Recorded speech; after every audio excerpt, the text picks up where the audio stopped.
सभी पत्रकार बंधु हैं और पत्रकार बंधु हमारे संवैधानिक भारत के, स्वतंत्र भारत के संवैधानिक ढांचे के चौथे पाए होते हैं। देश के आवाम और देश की जनता के जनहित से जुड़े मुद्दे, मौलिक अधिकारों के संरक्षण और सुरक्षा का भी दायित्व और निगरानी का भी दायित्व आप सब पर होता है। इसी सिलसिले में आपसे रीवा नगर की कुछ समस्याओं, जो बहुत महत्वपूर्ण समस्याएं हैं और मानसून आते ही शुरू हो जाती हैं, उनमें से प्रमुख पहली समस्या तो ये है कि रीवा शहर में पिछले कई वर्षों से आप लोग देख रहे हैं कि विस्थापन के नाम से कई बस्तियां उजाड़ दी गई हैं। इंजीनियरिंग कॉलेज के पास का मामला रहा हो, क्या कहते हैं, विषया का रहा हो मामला, जहां भी पुरानी बस्तियां बसी हैं, नगर सौंदर्यीकरण, नगर विकास के नाम पर उन्हें उजाड़ा जाता है। एक तरफ सरकार, भारत सरकार और राज्य सरकार प्रधानमंत्री आवास देने की बात करती है, पर न तो रीवा में कोई समुचित नियोजन होता है, न कोई योजना बनाई जाती है। एकाएक अचानक लोगों को उजाड़ दिया जाता है।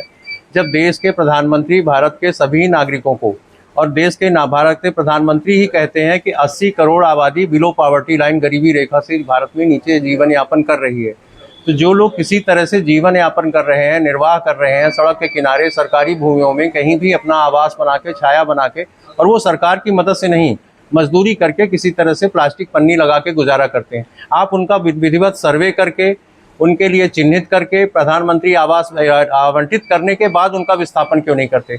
अभी बोदाबाग में बड़ा विस्थापन हुआ है, उजाड़े गए हैं लोग, कोई योजना नहीं। इंजीनियरिंग कॉलेज के पास से उजाड़े गए, कोई योजना नहीं। विषया में उजाड़े गए, वहाँ पे कोई योजना नहीं।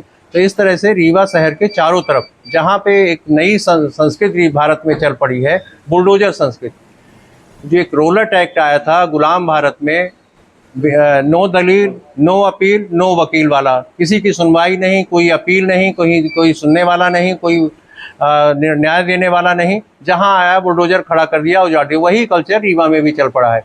मानसून आ गया है, बरसात का वक्त आ गया है, जो उजाड़े गए हैं उनको कहीं छाया नहीं मिल रही है, कहीं कोई फ्लाईओवर के नीचे रह के गुजारा कर रहे हैं, कोई रैन बसेरा में पड़े हुए हैं। ऐसे लोगों के लिए सरकार की कोई व्यवस्था नहीं है। रीवा नगर में, रीवा को महानगर बनाने की बात करी जाती है। एक तरफ बड़े बड़े मॉल बनाए जा रहे हैं रीवा में बड़े बड़े कॉम्प्लेक्स बनाए जा रहे हैं, लेकिन गरीबों की मूलभूत ज़रूरतों का कोई ध्यान नहीं रखा जाता।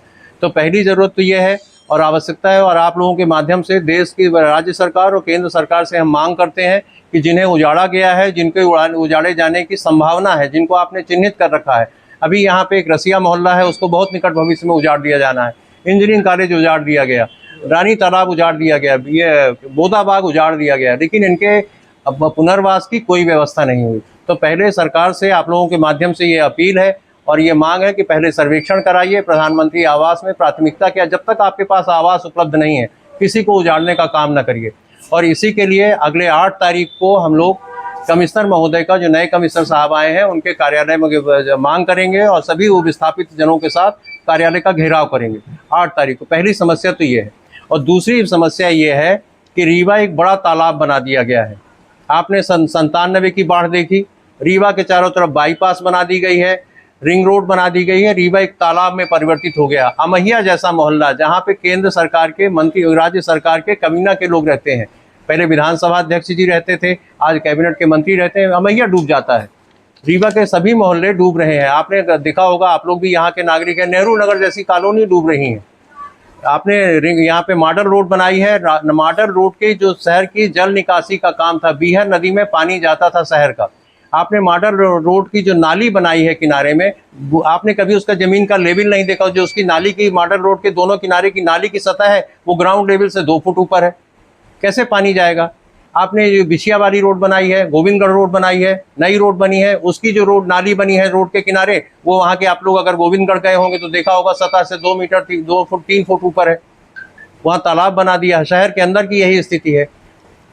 रीवा शहर जरा सा पानी गिरता है तो कभी लिपनिया डूबने लगता है, कभी ये कृषि मंडी बनी है, कृषि उपज मंडी, रीवा शहर की बीहर नदी में चारों तरफ से अतिक्रमण हो रहा है, इसके संबंध में कोई बात नहीं हो रही। तो इन्हीं सब मुद्दों को लेके हम लोग अगले 8 तारीख को रीवा के पीड़ित परिवारों के साथ कमिश्नर महोदय को ज्ञापन देंगे और कमिश्नर साहब का घेराव करेंगे। और बाकी बातें, शेष बातें हमें अविराज सिंह जी हैं जो इसके प्रायोजक हैं और